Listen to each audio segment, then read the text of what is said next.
হরে কৃষ্ণ, রাধে রাধে। এই দেখো কত বড় তাল, তালের শেষ বেলাতে নিয়ে চলে আসলাম তালের রুটি। তো তালের রুটি আমি কিভাবে বানাবো সম্পূর্ণ প্রসেস দেখাবো। অনেক বড় একটা তাল আর খুব সুন্দরভাবে পেকেছে। 2 দিন হয়ে গেল ফ্রিজে রাখা ছিল। কালারটা এত সুন্দর দেখো। তো তালের চোকা ছাড়িয়ে নিয়েছি আমি। এবার এটা হচ্ছে সেই বোটাটা ফেলে দিলাম।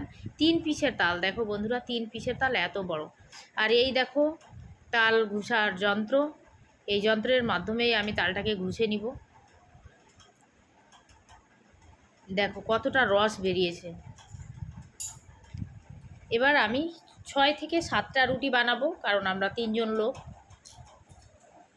তো চামচে মেপে আমি 2 থেকে আড়াই চামচ নিয়ে নিয়েছি। নিয়ে নিলাম চিনি, স্বাদ মতো লবণ, আর নিয়ে নিব আমি 7খানা রুটির মতো আটা। এখানে আমি গুনে গুনে নিচ্ছি, তোমরা আন্দাজে নিতেই পারো। জল ছাড়াই আমি এটাকে মেখে নিব। যদি জল দিতে হবে এরকম মনে হয় তাহলে হাতে ছোঁয়া জল নিতে পারো, কিন্তু আমি নেইনি। চেষ্টা করবে না নেওয়ার।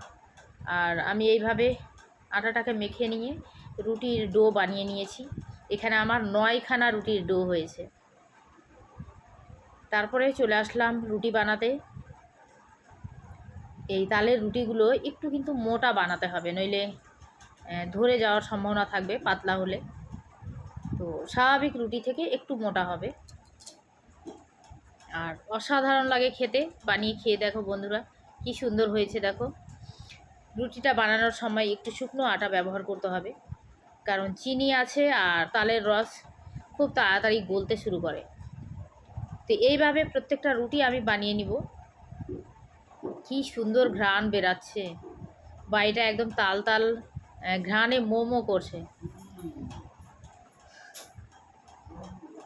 দেখো কি সুন্দর ফুলে গেছে রুটিটা, অসাধারণ হয়েছে দেখো।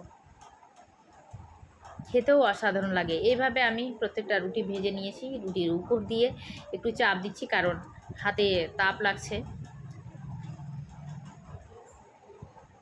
এবার দেখাই, দেখো কালারটা দেখো বন্ধুরা, কালারটা দেখো। আর এই যে থালায় নিয়েছি আমি লবণ, লঙ্কা আর সামান্য একটু সরিষার তেল।